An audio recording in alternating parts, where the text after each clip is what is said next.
কল্পনা করুন, মাটির অনেক গভীরে তালাবদ্ধ এক অন্ধকার কুঠরি। সাহাবীরা দরজা ভেঙে ভেতরে ঢুকতেই এমন এক দৃশ্য দেখলেন যা দেখে তাদের নিঃশ্বাস বন্ধ হয়ে আসার উপক্রম হলো। হাজার বছরের পুরনো এক লাশ, অথচ তার শরীর এখনও একদম তাজা। মনে হচ্ছে তিনি শান্তিতে ঘুমিয়ে আছেন। স্থানীয় মানুষ বিশ্বাস করত এই লাশের শরীর স্পর্শ করলেই আকাশ ফেটে বৃষ্টি নামে। কিন্তু লাশের আঙুলের আংটিতে কেন আঁকা ছিল দুটি হিংস্র সিংহের একটি শিশুকে আদর করার অদ্ভুত ছবি? সবচেয়ে বড় রহস্য হল ইসলামের খলিফা হজরত ওমর রাদিয়াল্লাহু কেন নির্দেশ দিয়েছিলেন এই লাশটিকে এমন এক জায়গায় দাফন করো যেন কিয়ামত পর্যন্ত কোনো মানুষ আর এর খোঁজ না পায়। কি ছিল সেই লাশের পরিচয়, আর কেনই বা তাকে চিরতরে গুম করে ফেলার নির্দেশ দেওয়া হলো? ইতিহাসের সেই ধামাচাপা দেওয়া রহস্য উন্মোচন করব আজকের ভিডিওতে। প্রিয় দর্শক, ভিডিও শুরু করার আগে একটি গুরুত্বপূর্ণ কথা জানিয়ে নিচ্ছি। আজকে যে ঘটনাটি আপনাদের সামনে তুলে ধরা হচ্ছে, এটি সরাসরি কুরআন বা সাহি হাদিসে পূর্ণাঙ্গভাবে বর্ণিত নয়, বরং এটি ইসলামী ইতিহাস, প্রাচীন ঐতিহাসিক গ্রন্থ বর্ণনার আলোকে বর্ণিত একটি ঘটনা। এখানে বলা কোনো বিষয়কে চূড়ান্ত বা অকাট্য সত্য হিসেবে উপস্থাপন করার উদ্দেশ্য নেই।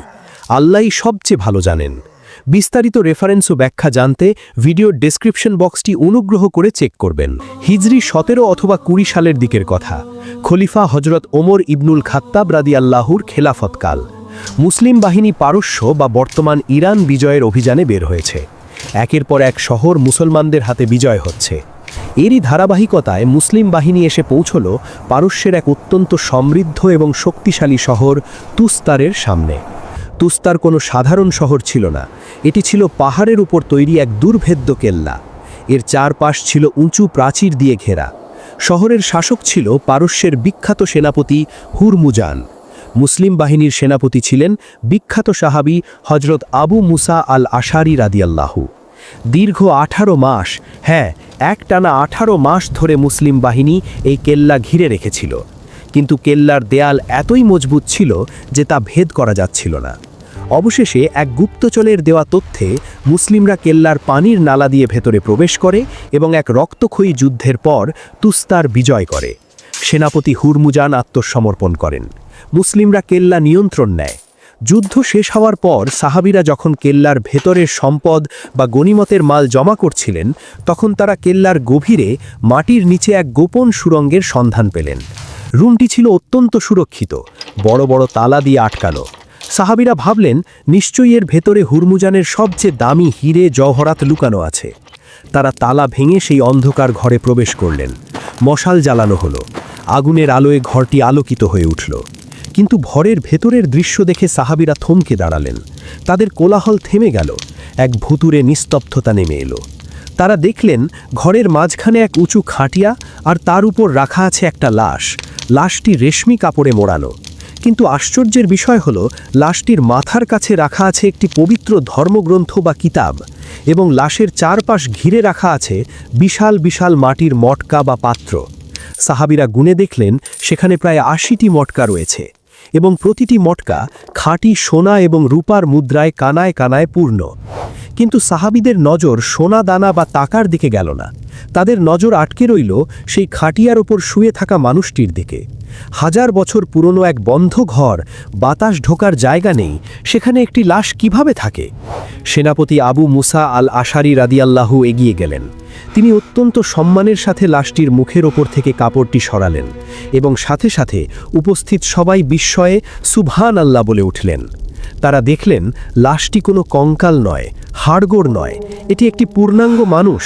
তার গায়ের রং কিছুটা শ্যামলা, তার চুলগুলো ঘন, এবং সবচেয়ে অবাক করা বিষয় হলো তার শরীরটি একদম তাজা।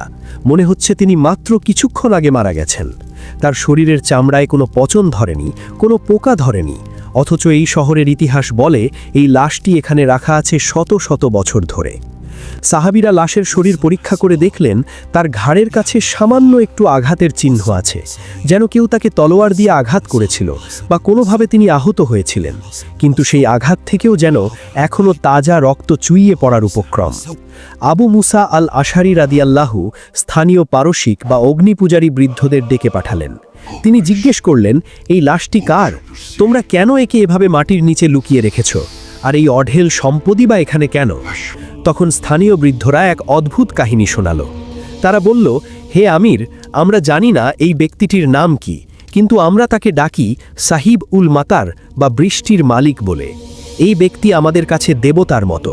আমাদের দেশে যখন তীব্র খরা দেখা দেয়, যখন আকাশ থেকে এক ফোঁটা পানিও পড়ে না, তখন আমরা এই গোপন কুঠুরি থেকে এই খাটিয়াটি বের করে খোলা আকাশের নিচে নিয়ে যাই, এবং আল্লাহর কসম, এই লাশটি আকাশের নিচে আনার সাথে সাথেই আকাশ কালো করে মেঘ জমে যায় এবং মুষলধারে বৃষ্টি শুরু হয়। শত শত বছর ধরে আমরা এই লাশের বরকতে বেঁচে আছি। সাহাবীরা অবাক হলেন, মৃত মানুষের ওসিলায় বৃষ্টি।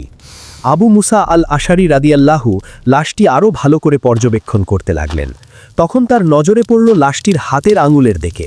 লাশটির আঙুলে একটি আংটি ছিল। আংটিটি দেখেই বোঝা যাচ্ছিল সেটি অনেক পুরনো আমলের, কিন্তু আংটির উপরের নকশা বা পাথরটি ছিল খুবই রহস্যময়। আংটির পাথরের উপর খোদাই করে আঁকা ছিল একটা ছবি। ছবিটির দৃশ্যপট ছিল এমন, দুটি বিশাল হিংস্র সিংহ, আর তাদের মাঝখানে বসে আছে একটি ছোট্ট শিশু। কিন্তু সিংহ দুটি শিশুটিকে খেয়ে ফেলছে না, বরং তারা পরম মমতায় শিশুটির শরীর চাটছে বা আদর করছে। এই অদ্ভুত আংটির নকশা দেখে আবু মুসা গভীর চিন্তায় পড়ে গেলেন। কেন একজন মানুষ তার আংটিতে সিংহের ছবি রাখবে, তাও আবার শিশুকে আদর করার ছবি? এর পেছনে নিশ্চয়ই কোনো বড় ইতিহাস লুকিয়ে আছে। তিনি বুঝতে পারলেন এই রহস্য উদ্ঘাটন করা তার একার পক্ষে সম্ভব নয়। তিনি সিদ্ধান্ত নিলেন এই লাশের ব্যাপারে এবং এই আংটির ব্যাপারে মদিনায় খলিফাতুল মুসলিমিন হজরত ওমর রাদিয়াল্লাহুকে চিঠি লিখবেন, কারণ ওমরের দরবারে আছেন হজরত আলী রাদিয়াল্লাহু এবং কাব আল আহবার রাদিয়াল্লাহুর মতো জ্ঞানী সাহাবীরা, যারা আগের যুগের কিতাব সম্পর্কে জানেন। আবু মুসা সাথে সাথে এক চিঠি লিখলেন। তিনি লিখলেন, হে আমিরুল মুমিনিন, আমরা তুস্তার বিজয় করেছি, কিন্তু এখানে আমরা এক আজব জিনিস পেয়েছি, এক অবিকৃত লাশ যার ওসিলায় এরা বৃষ্টি চায়, এবং তার হাতে আছে এক অদ্ভুত আংটি। লাশের মাথার কাছে এক অজানা কিতাব। আমরা এখন কি করব? চিঠিটি নিয়ে দ্রুতগামী ঘোড়া সওয়ার মদিনার পথে রওনা হলো। তুস্তার থেকে মদিনা দীর্ঘ পথ। এদিকে আবু মুসা লাশটিকে পাহারা দেওয়ার ব্যবস্থা করলেন। তিনি হুকুম দিলেন, খবরদার, এই লাশের কোনো অসম্মান যেন না হয়, এবং ওই সোনা দানাগুলো বাইতুল মালে বা সরকারি কোষাগারে জমা কর। মদিনায় যখন এই চিঠি পৌঁছল, তখন মসজিদে নববীতে এক থমথমে উত্তেজনা বিরাজ করছে। ওমর রাদিয়াল্লাহু চিঠিটি পড়ে সাহাবীদের দিকে তাকান। তিনি বললেন, হে আমার সাথীরা, পারস্যের মাটির নিচ থেকে আল্লাহ এক বড় নিদর্শন বের করেছেন। তোমরা কি জানো কে সেই ব্যক্তি যার লাশ মাটি খায় না এবং যার আংটিতে সিংহ আর শিশুর ছবি আছে? তখন মজলিসের এক কোণা থেকে একজন জ্ঞানী সাহাবী হজরত কাব আল আহবার রাদিয়াল্লাহু দাঁড়িয়ে গেলেন। তিনি বললেন, হে আমিরুল মুমিনিন, আমি বুঝতে পেরেছি তিনি কে। আংটির ওই নকশাই বলে দিচ্ছে তার পরিচয়। তিনি আর কেউ নন, তিনি হলেন বানি ইসরায়েলের বিখ্যাত নবী, যার নাম হজরত দানিয়াল আলাইহিসসালাম। হজরত দানিয়াল আলাইহিসসালাম নামটি শোনার সাথে সাথে মসজিদে নববীতে উপস্থিত সাহাবীদের গায়ে কাঁটা দিয়ে উঠল। হজরত ওমর রাদিয়াল্লাহু গভীর মনোযোগ দিয়ে কাব আল আহবার রাদিয়াল্লাহুর দিকে তাকালেন। তিনি জিজ্ঞেস করলেন, হে কাব, তুমি কিভাবে নিশ্চিত হলে? আর ওই আংটি, ওই সিংহ আর শিশুর ছবি, এর মানে কি? এর পেছনে কি কোনো ইতিহাস আছে? কাব আল আহবার তখন চোখের পানি মুছে সেই 1000 বছর আগের লোমহর্ষক ইতিহাস শোনালেন। তিনি বললেন, হে আমিরুল মুমিনিন, এই আংটিই হলো তার পরিচয়। বহু বছর আগে বানি ইসরায়েলের ওপর যখন জালিম বাদশাহ বখত নাসার বা নেবুচান নেজার হামলা করেছিল, তখন সে নমরুদ আর ফেরাউনের মতোই এক স্বপ্ন দেখেছিল। জ্যোতিষীরা তাকে বলেছিল, বানি ইসরায়েলের মধ্যে এমন এক শিশুর জন্ম হবে যে তোমার রাজত্ব ধ্বংস করে দিবে। এই কথা শুনে সেই পাষাণ বাদশাহ হুকুম দিল, বানি ইসরায়েলের ঘরে যত ছেলে সন্তান জন্মাবে সবাইকে হত্যা করা। শুরু হলো এক নির্মম গণহত্যা। ঠিক সেই সময় হজরত দানিয়াল আলাইহিসসালামের জন্ম হলো। তার মা ছিলেন অসহায়। তিনি দেখলেন জল্লাদরা বাড়ি বাড়ি তল্লাশি চালাচ্ছে। তিনি তার শিশুটিকে বাঁচানোর কোনো উপায় না পেয়ে আল্লাহর উপর ভরসা করে এক কঠিন সিদ্ধান্ত নিলেন। তিনি শিশুটিকে একটি কাপড়ে পেঁচিয়ে জঙ্গলের ভেতরে একটি সিংহের গুহার সামনে রেখে এলেন। তিনি ভাবলেন, মানুষের হাতে মরা বা সিংহের পেটে যাওয়া দুই সমান, কিন্তু যদি আল্লাহ চান তবে তিনি রক্ষা করবেন। মা কাঁদতে কাঁদতে চলে এলেন। কয়েকদিন পর যখন পরিস্থিতি একটু শান্ত হলো, মা চুপি চুপি সেই জঙ্গলে গেলেন। তিনি আশা করেছিলেন হয়তো তিনি তার শিশুর হাড়গোড় দেখতে পাবে, কিন্তু গুহার কাছে গিয়ে তিনি যে দৃশ্য দেখলেন তা দেখে অবাক হয়ে গেলেন। তিনি দেখলেন তার সেই ফুটফুটে শিশুটি গুহার সামনে খেলা করছে, আর তাকে ঘিরে বসে আছে দুটি বিশাল ভয়ঙ্কর সিংহ। কিন্তু সিংহ দুটি তাকে কামড়াচ্ছে না, বরং মায়ের মতো পরম মমতায় তাদের জিভ দিয়ে তার সারা শরীর চাটছে এবং তাকে আদর করছে। আল্লাহ সেই হিংস্র পশুদের মনে দয়া ঢুকিয়ে দিয়েছিলেন। দানিয়াল আলাইহিস সালাম বড় হয়ে আল্লাহর নবী হই এবং আল্লাহর এই অলৌকিক সাহায্যকে স্মরণ রাখার জন্য তিনি নিজের আংটির পাথরে সেই দৃশ্যটি খোদাই করে রেখেছিলেন, দুটি সিংহ এবং একটি শিশু। তাই এই আংটি প্রমাণ করে যে তুস্তারের ওই লাশটি আল্লাহর নবী দানিয়াল আলাইহিস সালামের। এই ঘটনা শোনার পর হজরত ওমর এবং উপস্থিত সাহাবীরা আবেগে আপ্লুত হয়ে পড়লেন। তারা বুঝলেন আল্লাহ তার নবীদের শরীরকে মাটি বা পোকার খাবার হতে দেন, তাই 1000 বছর পরেও তার শরীর অবিকৃত আছে। হজরত ওমর তখন আবু মুসা আল আশারি রাদিয়াল্লাহুর পাঠানো সেই চিঠির সাথে থাকা অন্যান্য জিনিসগুলো দেখতে চাইলেন। কিছু সুগন্ধি এবং একটি পবিত্র কিতাব বা ধর্মগ্রন্থ পাঠিয়েছিলেন। হজরত ওমর রাদিয়াল্লাহু আনহু সেই কিতাবটি হাতে নিলেন। সেটি ছিল পুরনো ভাষায় লেখা। তিনি মদিনার বিখ্যাত সাহাবী এবং ওহী লেখক জায়েদ ইবনে সাবিত রাদিয়াল্লাহু আনহুকে ডাকলেন, বললেন, এটা অনুবাদ করো। জায়েদ রাদিয়াল্লাহু আনহু যখন কিতাবটি আরবিতে অনুবাদ করলেন, তখন সাহাবীরা অবাক হয়ে দেখলেন সেই কিতাবে তাওহীদের কথা, আখিরাতের কথা এবং আমাদের প্রিয় নবী হজরত মুহাম্মদ সাল্লাল্লাহু আলাইহি ওয়াসাল্লামের আগমনের সুসংবাদ স্পষ্টভাবে লেখা আছে। হজরত ওমর রাদিয়াল্লাহু আনহু ছিলেন অত্যন্ত দূরদর্শী শাসক। তিনি বুঝতে পারলেন এই লাশটি যদি এভাবে মানুষের সামনে থাকে তবে ভবিষ্যতে বড় বিপদ হতে পারে। তুস্তারের মানুষ এখনই এই লাশের কাছে বৃষ্টি চায়, এটাকে ভক্তি করে। কিছুদিন পর হয়তো শয়তান তাদের ধোঁকা দেবে এবং মানুষ আল্লাহর ইবাদত বাদ দিয়ে এই নবীর লাশের পূজা শুরু করবে। কবর পূজা বা মাজার পূজার মতো শিরক ছড়িয়ে পড়বে। ওমর রাদিয়াল্লাহু আনহু চিন্তিত হয়ে পড়লেন। তিনি ভাবলেন, নবীর সম্মানও রক্ষা করতে হবে, আবার মানুষের ঈমানও বাঁচাতে হবে। তিনি এক ঐতিহাসিক এবং অত্যন্ত গোপনীয় সিদ্ধান্ত নিলেন। তিনি আবু মুসা আল আশআরি রাদিয়াল্লাহু আনহুয়ের কাছে ফিরতি চিঠিতে এক অদ্ভুত নির্দেশ পাঠালেন।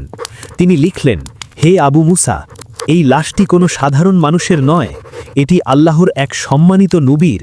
তুমি এখনই তার গোসল এবং কাফনের ব্যবস্থা করো, তার জানাজা পড়ো, কিন্তু সাবধান, তাকে এমনভাবে দাফন করতে হবে যেন আজকের পর থেকে কিয়ামত পর্যন্ত আর কোনো মানুষ তার কবরের খোঁজ না পায়। মানুষ যেন জানতে না পারে তিনি কোথায় শুয়ে আছেন।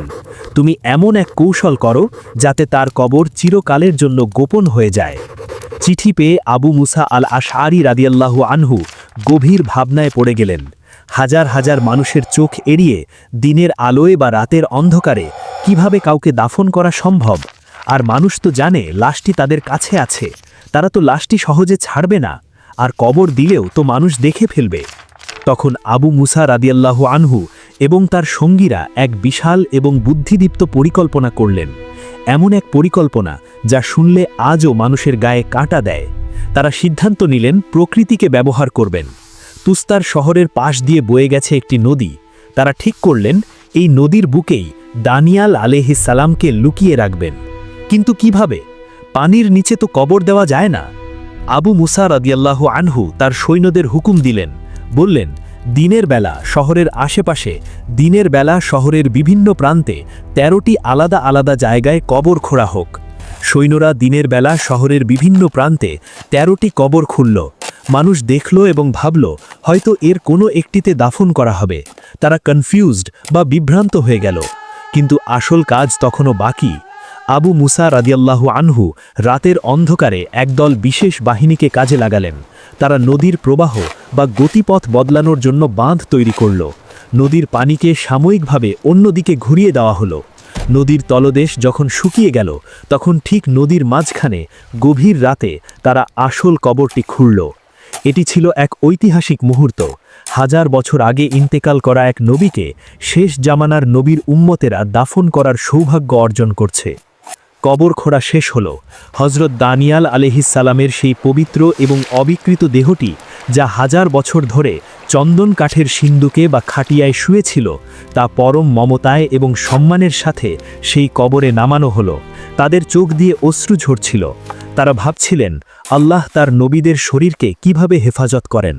কবরের উপর বাঁশ বা তক্তা দেওয়া হলো, তারপর মাটি চাপা দেওয়া হলো।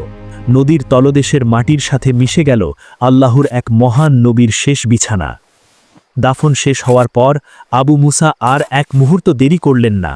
তিনি সৈন্যদের নির্দেশ দিলেন বাঁধ খুলে দিতে। বাঁধ খুলে দিতেই নদীর বিশাল জলরাশি গর্জন করে তার পুরনো পথে ফিরে এলো। পানির তোড় সেই নতুন খোঁড়া কবরের উপর দিয়ে বয়ে গেল। মুহূর্তের মধ্যে সব চিহ্ন মুছে গেল। পানির নিচে চিরতরে হারিয়ে গেল হজরত দানিয়াল আলাইহিসসালামের কবর। উপর থেকে দেখে বোঝার কোনো উপায় রইল না যে এই শান্ত নদীর নিচেই শুয়ে আছেন বনি ইসরায়েলের এক মহান নবী। পরদিন সকালে তুস্তারের মানুষ ঘুম থেকে উঠে দেখল শহরের বিভিন্ন জায়গায় ১৩টি নতুন কবর খোঁড়া হয়েছে এবং ভরাট করা হয়েছে। তারা বিভ্রান্ত হয়ে গেল। তারা বুঝতে পারল না আসল কবর কোনটি। কেউ ভাবল পশ্চিমেরটা আসল, কেউ ভাবল উত্তরেরটা। এভাবেই তাদের মধ্যে মতভেদ তৈরি হলো এবং তারা কোনো নির্দিষ্ট কবরে গিয়ে পূজা বা শিরক করার সুযোগ পেল না। হজরত ওমর রাদিয়াল্লাহু আনহুয়ের সেই বুদ্ধিদীপ্ত কৌশল সফল হল। শিরকের পথ চিরতরে বন্ধ হয়ে গেল। আর সেই ৮০ মটকার সোনারূপা, সেগুলো বাইতুল মাল বা সরকারি কোষাগারে জমা করে দেওয়া হলো, যা গরিবদের কল্যাণে ব্যবহৃত হলো। কিন্তু সেই আংটিটি, যাতে ২টি সিংহ এবং একটি শিশুর ছবি ছিল, ইতিহাসের কিতাব আল বিদয়া ওয়ান নিহায়াতে এসেছে হজরত ওমর রাদিয়াল্লাহু আনহু সেই আংটিটি সেনাপতি আবু মুসা আল আশআরি রাদিয়াল্লাহু আনহুকে উপহার হিসেবে বা বরকত হিসেবে নিজের কাছে রাখার অনুমতি দিয়েছিলেন। পরবর্তীতে মানুষ আবু মুসা রাদিয়াল্লাহু আনহুয়ের হাতে সেই ঐতিহাসিক আংটিটি দেখেছিল। আজকের এই ভিডিওটি শেষ করার আগে আসুন আমরা একটু ভাবি, ইরানের তুস্তার শহরের পাশ দিয়ে বয়ে যাওয়া সেই নদীটি আজও হয়তো আছে, কিন্তু তার নিচের সেই গোপন কথাটি কেউ জানে না। এই ঘটনা আমাদের ৩টি বড় শিক্ষা দেয়। প্রথম শিক্ষা, নবীদের মর্যাদা। ১০০০ বছর পার হয়ে গেছে, সাম্রাজ্য ধ্বংস হয়ে গেছে, মাটি পাথর হয়ে গেছে, কিন্তু নবীর শরীরে একটা আঁচড়ও লাগেনি। হাদিস শরীফে রাসূল সাল্লাল্লাহু আলাইহি ওয়াসাল্লাম বলেছেন, নিশ্চয়ই আল্লাহ মাটির জন্য হারাম করে দিয়েছেন নবীদের শরীর বক্ষণ করা। এই ঘটনা তার চাক্ষুষ প্রমাণ। দ্বিতীয় শিক্ষা, শিরক থেকে বাঁচার সতর্কতা। হজরত ওমর রাদিয়াল্লাহু আনহু জানতেন যে নবীর কবরের সম্মান করা ভালো, কিন্তু কবরকে সেজদার জায়গা বা মাজার বানিয়ে পূজা করা শিরক। তিনি নবীর কবরকে গোপন করে দিয়ে আমাদের শিখিয়ে গেলেন তাওহীদ বা একত্ববাদ রক্ষা করা কতটা জরুরি। আবেগের চেয়ে ঈমান বড়। তৃতীয় শিক্ষা, আল্লাহর সাহায্য। ছোট্ট শিশু দানিয়ালকে আল্লাহ ক্ষুধার্ত সিংহের মুখ থেকে বাঁচিয়েছিলেন। আবার মৃত্যুর ১০০০ বছর পরও তাকে সম্মানজনক দাফন দেওয়ার জন্য সুদূর মদিনা থেকে মুসলিম বাহিনীকে পাঠিয়েছিলেন। আল্লাহ তার প্রিয় বান্দাদের কখনোই ভুলেন না, তা সে দুনিয়াতে হোক বা মাটির নিচে হোক। প্রিয় দর্শক, ইতিহাসের এই ধুলোমাখা পাতা থেকে আমরা জানলাম এক অবিশ্বাস্য সত্য। সেই নদী আজও হয়তো ফিসফিস করে সেই সিংহ এবং শিশুর গল্প শোনায়। আসুন আমরা আমাদের ঈমানকে শিরক থেকে মুক্ত রাখি এবং আল্লাহ ও তার নবীদের প্রতি ভালোবাসা বজায় রাখি। আল্লাহ আমাদের সবাইকে খাঁটি মুমিন হিসেবে কবুল করুন এবং আখেরাতে নবীদের সাথে জান্নাত নসিব করুন। আমিন ইয়া রব্বাল আলামিন।